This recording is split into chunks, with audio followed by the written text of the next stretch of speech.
Hey YouTube, how's it going? My spoken word here, back with another video. I'm rather inconsistent with these uploads, so from now on I'm not going to have a set schedule. It's just going to be I'll upload whenever I fucking feel like it, to be honest. But I've had a good day. It's nice to see I'm keeping up with that at the least. It's a bit of continuity in my videos.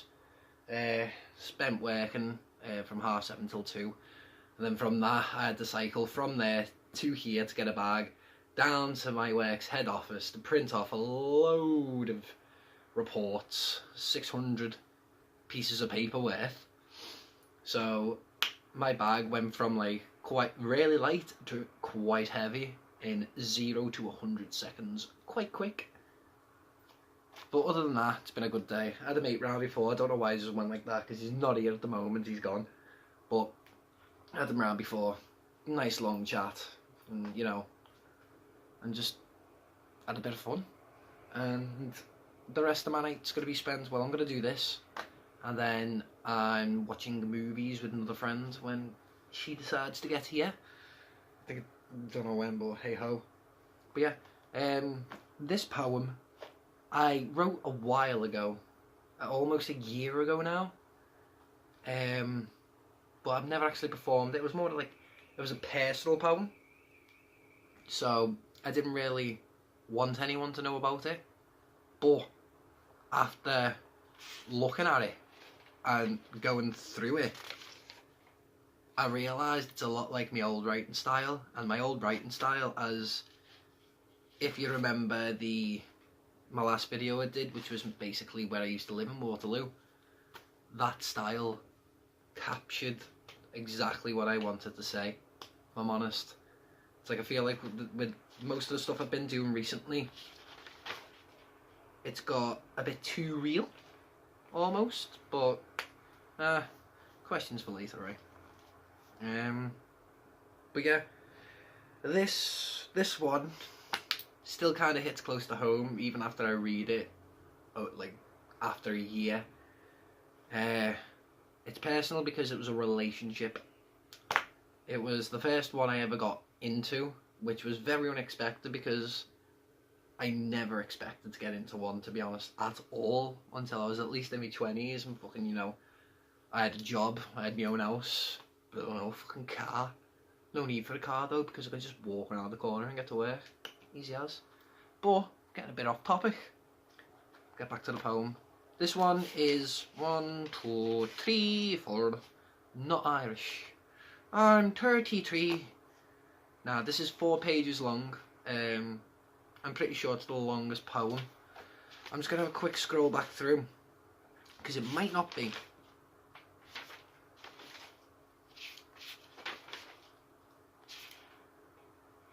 I'm pretty sure it is. But yeah, probably the longest poem I've done, but here we go. It's not very often I write something like this. I suppose I need to get it off my chest, then I'll feel better. Or maybe it's something more. Maybe I'm writing this because I miss you. Here we go. Oh yeah, by the way, for some reason, when it was like my old way of writing, I liked it to rhyme a bit at certain points. So, here we go. Sandy toes and salty kisses, a love and embrace that I oh so miss. Basking in the rays of the afternoon sun, watching the sunset together was fun. You see what I mean? Wordplay. Trying to lighten the thing because I know it's going to make me depressed. But, part about being a writer, accept your emotions. That was a long time ago. It's true our relationship ran its course, but maybe it could have been saved. It was December when we met. The air was chilled. It was a Christmas switch on in Crosby. Everyone had gathered. They used to have, I don't know if they do them now, but they used to have like Crosby Village switch on, well, more Village Christmas light switch ons, which were pretty decent, if I'm honest. Like, it was the first one I'd went to as well. I was there with a few of my friends. We were having fun. Then suddenly there was a light brighter than any stars that shone in the sky. It was your light. That same night I found myself in your house. The night was spent talking and cuddling until we fell asleep in each other's arms. I woke the following morning to find you leaning over me, waiting for me to wake up. wake up I did. A week or so later we were together. We were strong. I did as much as I could to make you happy, and in return you did the same. We were happy for about a year. You know, everything turned sour eventually, unfortunately. You began to tire of me, and at the same time started to control me. Friendships became part-time. I had no time for myself. Yeah, I had to make time for you, which I deem unfair, if I'm honest, but we'll continue. It became one-sided. My heart was breaking more with each passing day, until the pieces were so small it seemed it would take a lifetime to put back together. One night we were sitting at your kitchen table. One night we were sitting at your kitchen table. We had argued worse than usual. We reached out to each other, but we also pulled away. You slid a piece of paper across the tabletop. If you love someone, let them go. My eyes flowed like a salty river as I rushed for the door. I don't know why I chose to use the word salty. I could have just said river, but hey ho. Around the corner was the farthest I could get before my emotions took control and I crumbled to the ground. She appeared out of thin air. She had never seen me cry, and the pain was too much for the both of us. Another 3 months, our relationship continued, and by this time, it had become toxic. You had tired of me completely. Your doors were shut, but sometimes ajar. These moments I tried my best to seize your heart to rekindle our love, which was once a roaring fire, but is now just warm coals. I failed. So I sit here, writing this poem, thinking about our happiness, that day on the beach with sandy toes and salty kisses. Your love and embrace is what this guy misses. My heart is now trapped in a place that's dark, but your love left its mark. It's a mark that will never fade away, a mark to stay till my dying day. I never got to say I'm sorry. I'm sorry for hurting you. I'm sorry for being distant. I was afraid to lose you, and now that I have, I just feel empty. We've moved on, and yet, I still miss you.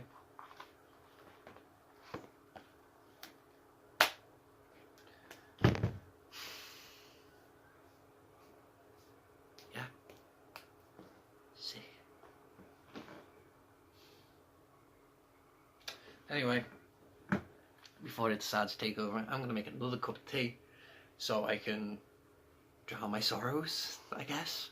Better than alcohol anyway. But that was that. Unfortunately. Well, I say unfortunately, but it's probably more fortunately now.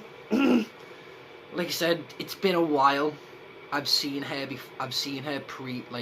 after I've written this poem, and I will admit it was awkward. There's nothing left at all. Like, on my half, it's probably is still a bit, because she was my first, so it's never really gonna go away. But at another point, it also, should I say, is that you could say she wasn't the one. You kind of know, if I'm honest. And it's true, like, we don't talk, we don't keep in touch at all. If we do see each other, it, like, you know, all I get is snarls. I don't have it in me to snarl back, I just look away. But yeah, that's that. Fuck it. Another poem coming whenever. This has been my spoken word with whatever poem that was. I'll call it The Past. Yeah, The Past. But don't forget to leave a like, you know, subscribe, tell friends about me, show me to a friend. You know, I've got a couple of other videos if you want to check them out as well. And I'll see you when I decide to upload again. Peace.